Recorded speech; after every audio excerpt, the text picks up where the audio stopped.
Hey guys, in this video we're going to cover what are decorators in Python. So what are decorators? A decorator, I can say, is a higher order function like check decorator we have here, and it wraps itself around another function like add numbers to extend or modify its behavior without altering the original function's source code. So check decorator is not going to modify or alter the original code of add numbers. It's just going to add some functionality to it. So it will wrap itself around add numbers and add functionality to it. Now, few seconds ago, I mentioned higher order functions, right? So, what are higher order functions? Like check decorator, it has to fulfill at least one of these two things. Okay, any higher order function is just any function that will accept another function as a parameter or an argument, or it will return a function as its result. Like for example, check decorator is a higher order function because it is passing an argument as a function and also returning a function. Okay, we are returning wrapper, which is a function. Over here we are providing it with an object. That means in Python you must have definitely heard that all objects, everything is an object, right? So a function right here is considered to be an object, and that is what we are returning via check decorator. So check decorator fulfills both these traits, right? So it accepts another function as a parameter or an argument, and also it returns a function as its result. Okay, now in order to achieve this, this is what we want to get to, right? We are trying to understand what decorators are and why we're trying to use it. So in order to understand this, I'll just put this to a side and show you this particular program. Okay, it's a very simple program. All it's trying to do is it's going to check that if a number is even, then you perform a summation and you return that value. Okay, and I've already given a number so that I don't have to input any numbers, and that is going to make the execution even faster. So here the execution is going to start from add numbers, and we're passing two values, two integer values, 17 and 14, and it's going to be received in line number 1, where A is going to be taking the value 17 and B the value 14, right? And in the second line we are checking whether 17 is an even number. So what 17 mod 2 equal to 0 is going to give us is, if the is basically checking if the remainder is 0. So if any number that is completely divisible by 2 and the remainder is 0, it means that that is an even number, right? And similarly we are doing the same case with B, and if it's an even number we just return the sum, okay, of the two numbers, else we will just print out that it's the user should enter only even numbers. Okay, so over here in this case it's an odd number, so we're just going to test that out first, so that this is printed, right? And we are returning an integer value. Okay, so here we are providing a string value, so it's not going to be like that. So what we're going to do is, if it is, we're going to check if it is not equal to 0, then we raise a value error. Okay,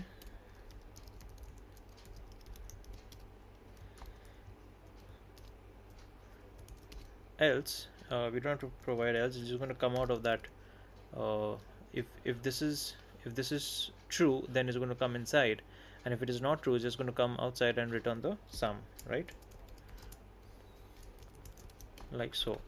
So in this case it's going to definitely give us an integer value. If not, it's just going to show us this value error. Okay, and now since we have received the integer value, if both are even numbers, it's just going to print out the result. Okay, so how does decorators come into this picture?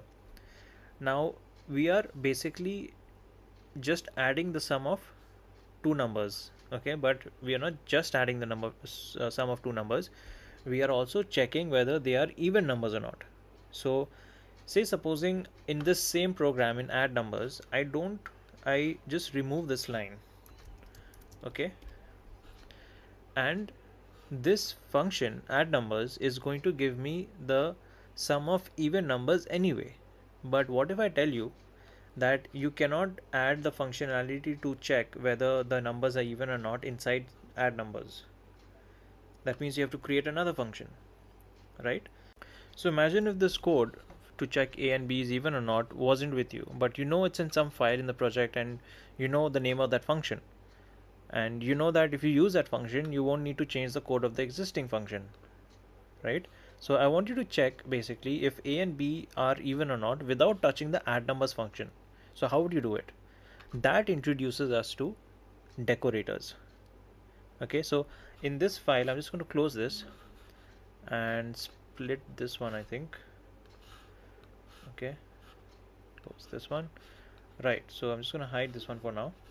Now in this program we're just going to not just imitate decorators. Okay, I'm going to implement one manually without the syntactic sugar, right? So this program does not have that syntactic sugar at, okay, at the rate symbol, so I'm going to use it without it.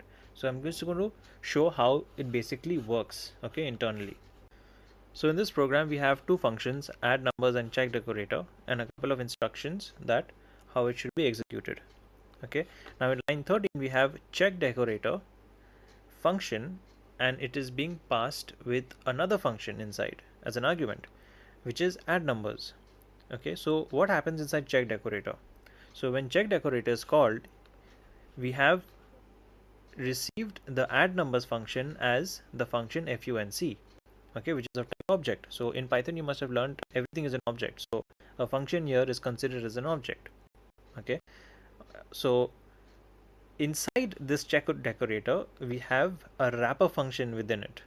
Okay, it's an inside function inside check decorator function. Okay, but whatever is being highlighted right here, nothing executes. Okay, so wrapper function is just created but not executed yet. So the wrapper function also captures the function add numbers. Okay, captures meaning it remembers. So a kind of a closure is formed, you can say. So what is a closure? A closure is basically a function plus the remembered data, right? So say for example you give someone a task and a phone number, you give him your phone number, and if you leave, they complete the task but still have the phone number, so that remembered number that they have you can call is a closure. So the closure here is considered as add number. So wrapper remembers and captures this function as add numbers.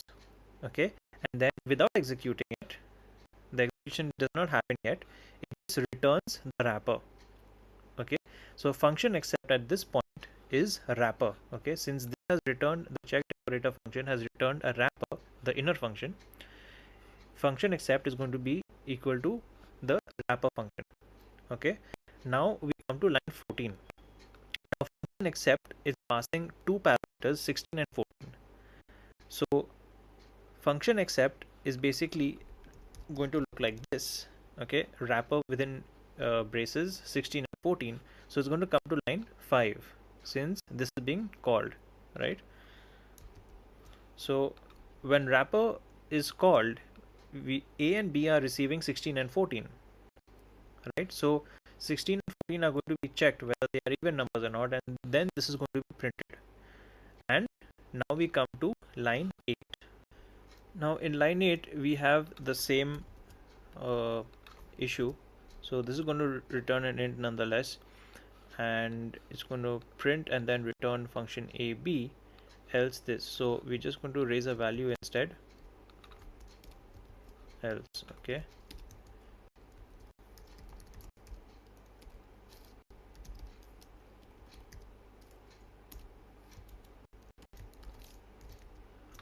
like so. Now in now this function remembers, okay, it has captured reference to add numbers. So when we're passing a and b, it remembers that a and b is values 16 and 14 like we have received right here. Okay, so function as it captured, it has the capture reference or it remembers the reference to add numbers. So function is equals to add numbers, right? So add numbers is going to be called like this. So it's going to look like this. Okay, so directly. So when this is executed and add numbers is called, 16 and 14 respectively are going to be passed on to add numbers. Then we come to line number 1. Okay, till here add numbers was just stored in memory. Okay, and so was check decorator, and when you came to line 12, check decorator was called. It just superficially went over this wrapper function, returned the inner function, the wrapper function. Function accept was receiving the inner function, and then it was being executed. Okay, when the wrapper function was executed, passing two parameters 16 and 14, it comes inside uh, line 5, receiving as a and b inside the wrapper function, performs this execution. Uh, okay, it prints out only if this is true, right? Right.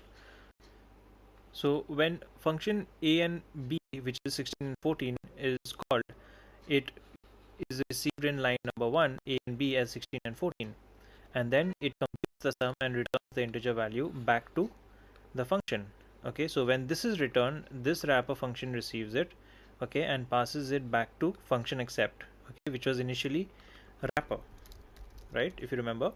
Now when function accept receives that sum, okay, by then this already is printed out, okay, and this was printed out right before this was executed, right? So when the sum has been computed, the result receives the sum and just prints it out. Okay, so I'm just going to run this.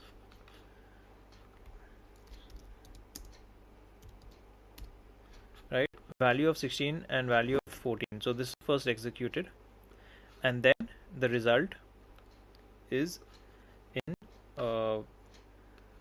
which is this, is executed as soon as this is executed, right? So function remembers, this function right here is basically remembering the reference, or it has a captured reference to the add numbers function, okay, on the first run.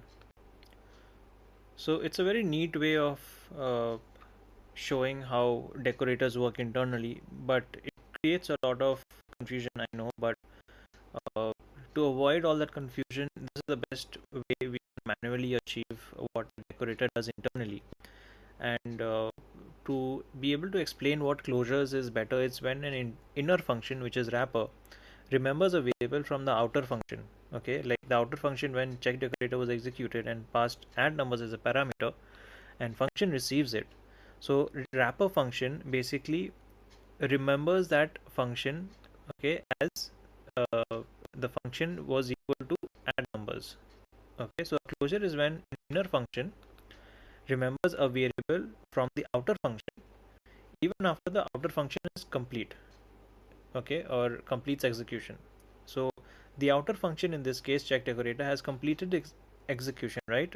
It just returns the wrapper, but before it returns the wrapper already remembers, it captures that information that function is equals to add numbers, that the value of function is basically a function which is add numbers. Okay, so that is the closure, so that remembered data, okay, and it just returns the wrapper.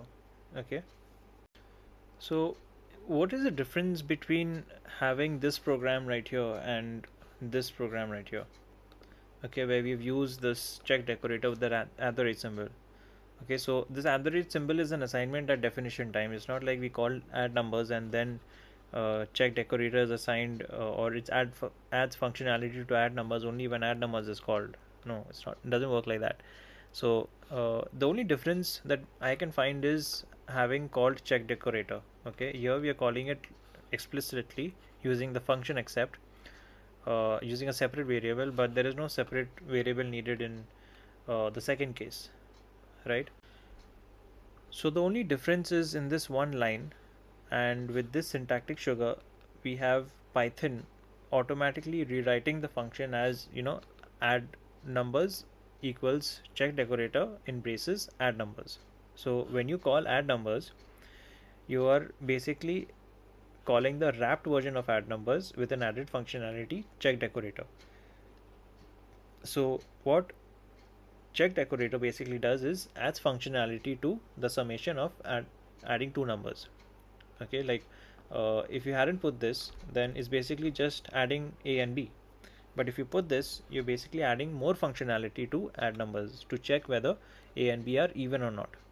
Okay, and that is it. So you just add more functionality to another function and we just either wrap it manually, we manually implement it, or we just add a decorator to it. Okay, and decorators wrap functions to extend behavior without modifying the code logic, right? So they rely on higher order functions and closures. Now, I had explained what higher order functions and closures are. Like higher order functions again are, functions that accept another function as an argument, right? Or it should return another function as a result. And closures are basically remembered data. So wrapper knows what the value of function is. Okay, so that is remembered data. Although the wrapper's parent function, which is check decorator, is being executed, and the inner function, which is wrapper, although it's not being executed, it still remembers the parent's argument's value, okay, which is a function. So wrapper knows it captures the value of function as add numbers. Okay, simply put.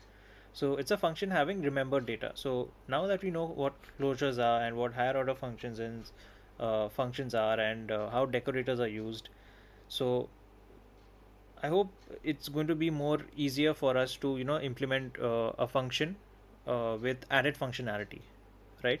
So this syntax, the at the rate syntax, is just a cleaner shorthand for reassignment, right? So it's enabling scalable patterns like validation, logging, and middleware. So in real world systems, right? So and we've used middleware before, and middleware was used to add more functionality to our core logic without having changing the core logic, right? So that's it for this video. You've learned decorators from first principles, right? So now find ways to apply them when necessary in real world systems, right? Till then, keep practicing, and I'll see you in the next one.